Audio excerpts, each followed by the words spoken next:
চট্টগ্রামের সর্ববৃহৎ কাটা কাপড় কিংবা যে কোনো কাপড়ের মার্কেট বলতে গেলে আমরা জানি হচ্ছে চট্টগ্রামের টেরি বাজার। এই টেরি বাজারে পাওয়া যায় না এমন কোনো কাপড় নেই বলেই চলে। সেক্ষেত্রে এই টেরি বাজার প্রতিষ্ঠাকালীন একজন সদস্য আপনি, তো সেই ক্ষেত্রে এখানে নির্বাচন পরবর্তী আপনি বারবার এখানে সাধারণ সম্পাদক ছিলেন, খুবই দক্ষতার সাথে আপনার দায়িত্ব আপনি পালন করেছিলেন, বারবার আপনি নির্বাচিত হন এই টেরি বাজারে, সেটার আসলে রহস্যটা কি? আসলে ধন্যবাদ আপনাকে। যে টেরিবাজার ব্যবসায়ী সমিতির কার্যক্রম এবং টেরিবাজার সামনের নির্বাচন নিয়ে প্রতিষ্ঠাতাকালীন বিষয় নিয়ে আপনি যে বলছেন সেটার ব্যাপারে প্রথমে বলতে হয়। প্রতিষ্ঠাতাকালীন বলতে গেলে টেরিবাজার ব্যবসায়ী সমিতির হয়তো আলহাজ মামুর সাহেব সভাপতি ছিলেন, আলহাজ বেলায়েত হোসেন সাহেব প্রতিষ্ঠাতা সাধারণ সম্পাদক ছিলেন এবং আলহাজ মাহমুদ ইদ্রিস সাহেব, ওনারাই মূলত এখানে আমিন মামা, লিয়াকত ভাই, রাজ্জাক ভাই, আরো এরকম অনেকে এই প্রতিষ্ঠাতাকালীন সময় থেকে এই সমিতির হাল ধরেছে। টেরিবাজার ব্যবসায়ী সমিতির আমি পরপর 3 বার সাধারণ সম্পাদক, 4 বার সাধারণ সম্পাদকের দায়িত্ব পালন করি। আমার যে অভিজ্ঞতা, এখানে টেরিবাজার ব্যবসায়ী সমিতিটা মূলত হলো একটি সেবামূলক সংগঠন। এখানে নন পলিটিক্যাল, পলিটিক্স আপনি যেখানে করেন না কেন, টেরিবাজার ব্যবসায়ী সমিতির ভিতরে কোনো রাজনীতি আমি দায়িত্ব পালন করার সময়ে আমরা কোনো সময় স্থান দিইনি।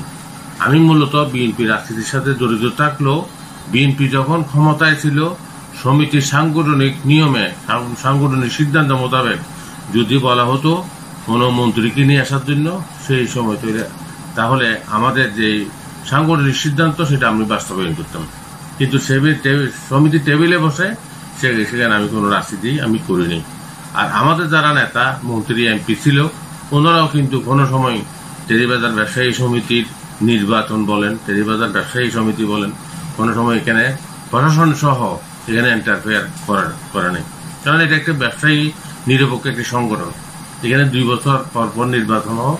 নির্বাচনের মাধ্যমে এখানে ব্যবসায়ীরা, কর্মচারীরা তাদের মতামতের ভিত্তিতে নেতা নির্বাচিত করেন। আমি মনে করি টেরিবাজার ব্যবসায়ী এবং কর্মচারীদের জন্য টেরিবাজার ব্যবসায়ী সমিতি সংগঠন প্রয়োজন। সংগঠনের প্রয়োজন হলো নেতা। বলিষ্ঠ নেতৃত্ব যদি এখানে যদি না আসে, গঠিত যদি না হয়, তাহলে ব্যবসায়ী এবং কর্মচারীরা কষ্ট পাবে। যেমন বিশেষ করে গত নির্বাচনে আমি সভাপতি পদে এখানে টেরিবাজার ব্যবসায়ী এবং কর্মচারীদের একটা প্রত্যাশা ছিল। আমাকে বলেছেন আপনি 4 বার সাধারণ সম্পাদকের দায়িত্ব পালন করেছেন, আপনি এবার সভাপতি নির্বাচন করেন। তারপরে কিন্তু আমাদের প্রয়াত সভাপতি ওসমান গনি চৌধুরী, প্রয়াত সভাপতি আলহাজ মামুর সাহেব, ওনারা সভাপতির দায়িত্ব পালন করেছেন। বীর মুক্তিযোদ্ধা খায়রুল ইসলাম কক্সি ভাই সভাপতির দায়িত্ব পালন করেছেন। ওনাদের অধীনে আমি সাধারণ সম্পাদকের দায়িত্ব আমি পালন করেছি। এখানে রুলসটা হলো, এখানে ব্যবসায়ী এবং কর্মচারীদের টাকার লেনদেন, বিভিন্ন সমস্যা, প্রশাসনিক সমস্যা, এখানে বলেন ব্যাট, ইনকাম ট্যাক্স, এই যে সিটি কর্পোরেশন, বিভিন্ন রকমের সরকারি সংস্থার সাথে এন্টারফেয়ার, এগুলা অনেক বিষয়ে কাজ করতে হয়, সমন্বয় করতে হয়। তো নেতা যদি সেরকম যদি ডাইনামিক না হয়, যদি সে যোগ্যতা সম্পন্ন যদি নেতা না হয়, তাহলে ব্যবসায়ী এবং কর্মচারীরা পদে সেখানে কষ্ট পাবে। আর এখানে সভাপতি থেকে শুরু করে সদস্য পর্যন্ত 21টা পদ। এখানে তার যে সভাপতি হবে, সভাপতি হলো সংগঠনের অভিভাবক, মুরব্বী। এখানে মুরব্বীকেও কিন্তু সেই ধরনের চলতে হবে। এখানে সব কিছু ম্যানেজ করে আপনার যদি চলতে যদি না পারে, সেখানে বিপর্যয় ঘটবে এবং সংগঠন ক্ষতিগ্রস্ত হবে, সংগঠন দুর্বল হয়ে যাবে, নেতৃত্ব মধ্যে আঘাত চলে আসবে। আজকে টেরিবাজার ব্যবসায়ী সমিতির নির্বাচন হয়েছে, গত 3 মাস গত হয়ে গিয়েছে, এখনো পর্যন্ত তারা নির্বাচনের শিডিউল কিন্তু এখনো ঘোষণা করেন। ব্যবসায়ীদের মধ্যে একটা চাপা ক্ষোভ সৃষ্টি হচ্ছে। আমরা অতি শীঘ্র আমরা নির্বাচন চাই, নির্বাচনের নেতৃত্বের পরিবর্তন চাই এবং কুরবানের ঈদের পরে আসলে কথা রয়েছে বলে আমরা জানি। আরো অনেক পিছনে যাচ্ছে। এখানে একটা কমিটমেন্ট ছিল ঈদের পরে নির্বাচন হবে। ঈদের তো প্রায় 1 মাসের কাছাকাছি হচ্ছে। জানি না টেরিবাজার ব্যবসায়ী সমিতির বর্তমান নেতৃবৃন্দ কি রকম পদক্ষেপ, কি রকম প্রক্রিয়া শুরু করবে আমি জানি না। আমি আশা করি এখানে 2 বছর পর যে নির্বাচনের একটা প্রক্রিয়া ধারাবাহিকতা আছে, সেটা বর্তমান পরিষদ সেটা বজায় রাখবে। আর আমি বিশেষ করে অনুরোধ করব, এখানে কোনো রাজনীতি নয়, এখানে কোনো প্রশাসনিক কোনো হস্তক্ষেপ এখানে না হয়, একটি নিরপেক্ষ একটা নির্বাচন হবে। যে নিরপেক্ষ নির্বাচন ব্যবসায়ীরা আসবে, তাদের মতামতের ভিত্তিতে ব্যালট বিপ্লব করবে। এখানের মাধ্যমে যেই ফলাফল আসবে আমি সে ফলাফল, আমি বিগত নির্বাচনে আমি জয় হয়েছি, পরাজয় হয়েছি, আমি মেনে নিয়েছি যে কোনো সুষ্ঠু নির্বাচন হলে ইনশাআল্লাহ। সর্বমোট কয়বার আপনি ইলেকশন করেছেন? আমি 9 বার ইলেকশন করেছি। কয়বার জিতেছেন? আমি জিতেছি 6 বার। 9 বারে আপনি 6 বার জিতেছি।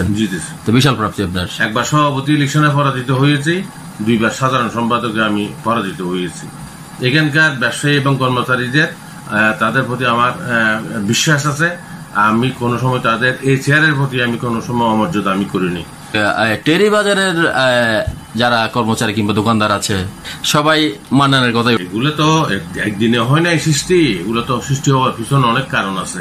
কারণ এখানে ব্যবসায়ী নেতা হতে গেলে বুঝতে হবে আমি ব্যবসায়ী এবং কর্মচারীরা কি চাচ্ছে, তাদের পাশটা আমার বুঝতে হবে এবং তারা এখানে কি সমস্যার মধ্যে আসতে হবে।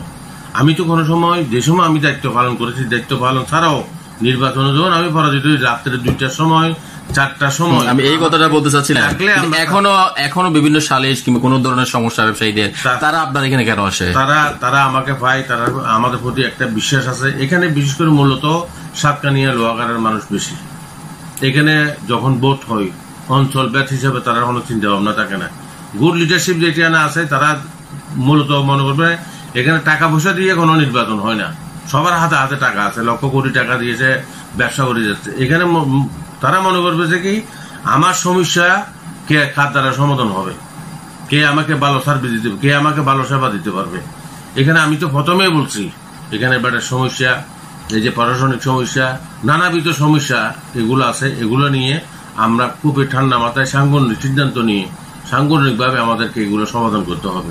সেই জন্য ব্যবসায়ীদের একটা এই যে বিশ্বাস আছে আমার প্রতি, মনে হয় ওনাকে আমরা দায়িত্ব দিলে উনি স্বাচ্ছন্দ্য বোধে আমরা ভালো এখানে ব্যবসা করতে পারবো, আমরা নিরাপত্তা পাবো। আমরা ব্যবসায়ীদের আপনার প্রতি এত একটা অগাধ বিশ্বাস কিংবা কর্মচারীদের আপনার প্রতি একটা অগাধ বিশ্বাস, কিন্তু গত নির্বাচনে আপনি নির্বাচিত হলেন না। সেক্ষেত্রে আপনি কি মনে করেন গত নির্বাচনে কোনো ধরনের কনস্পেসি কিংবা কোনো কিছু হয়েছিল? সেখানে এইটার ব্যাপারে আমি কিছু বলবো না। এই সামনে নির্বাচন হলে ইনশাল্লাহ ভোটাররা এটা ভালো একটা জবাব দেবে। এখানে অনেক রকম কথা এখানে শোনা যাচ্ছে, সেটা এখন বিশ্লেষণ করার সময় আসে নাই। আগামী নির্বাচন আসলে সেটা ব্যালটের মাধ্যমে এখানকার ব্যবসায়ী এবং কর্মচারীরা তাদের মতামতটা তারা এখানে প্রকাশ করবে। গত নির্বাচনে কি হয়েছিল এখানে সবাই দেখেছে। টেরিবাজারের ব্যবসায়ীরা এখানে কিন্তু অনেক সচেতন। এখানে কিন্তু কেউ অন্যায় করে সহজে পার পেতে পারে না। হয়তো আমার অনেক লোককে এখানে পিটিয়েছে, মেরেছে, অ্যারেস্ট করেছে। আগামী আসন্ন নির্বাচন সম্ভব বলছেন আপনি, সেই নির্বাচনে আপনার প্রত্যাশা এবং সেই নির্বাচনে নির্বাচিত হলে আপনার প্রতিশ্রুতি কি থাকতে পারে? আমার প্রথম পদক্ষেপ থাকবে টেরিবাজার ব্যবসায়ী সমিতিতে মূলত কিছু সংস্কারের বিষয় আছে, যেমন বিচার ব্যবস্থা। যেমন আমাদের ব্যবসায়ীরা মফস্বলে মাল বিক্রি করে থাকে, তাদের টাকাগুলো উত্তোলনকরণের ব্যাপারে আমার প্রথম পদক্ষেপ। এবং টেরিবাজার ব্যবসায়ী সমিতিকে সুসংগঠিত করে তাদেরকে এই সংগঠনকে শক্তিশালী করতে হবে। এবং বিশেষ করে আমাদের এই যে টেরিবাজারের ব্যবসায়ীরা যাতে ব্যাট, ইনকাম ট্যাক্স, এই যে সিটি কর্পোরেশন বিভিন্ন ট্যাক্স, যাতে এই ব্যবসায়ীরা হয়রানির শিকার না হয়, সে ব্যাপারে আমাদেরকে এই সমিতির কার্যকরী পরিষদ যারা নির্বাচিত হয়ে আসবে তাদেরকে নিয়ে আমাদের কাজ করতে